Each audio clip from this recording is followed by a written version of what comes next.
ہوگا۔ تو یاد رکھیں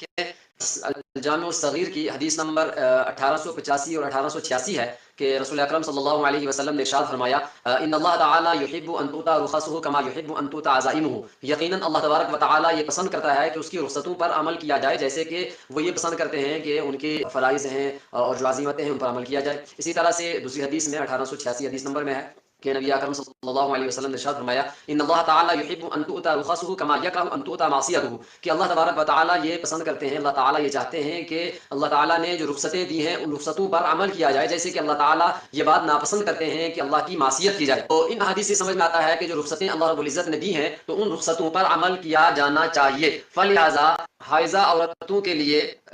جن عورتوں کو ماہواری آ جائے ان عورتوں کے لیے جب شریعت نے رخصت دی ہوئی ہے کہ آپ روزہ نہ رکھیں، کوئی گناہ نہیں ہے، تو ایسی صورت میں ماہواری بند کرنے کے لیے دوائی استعمال کرنا اور پھر جب ماہواری بند ہو جائے تو پھر جو ہے وہ روزے رکھیں تو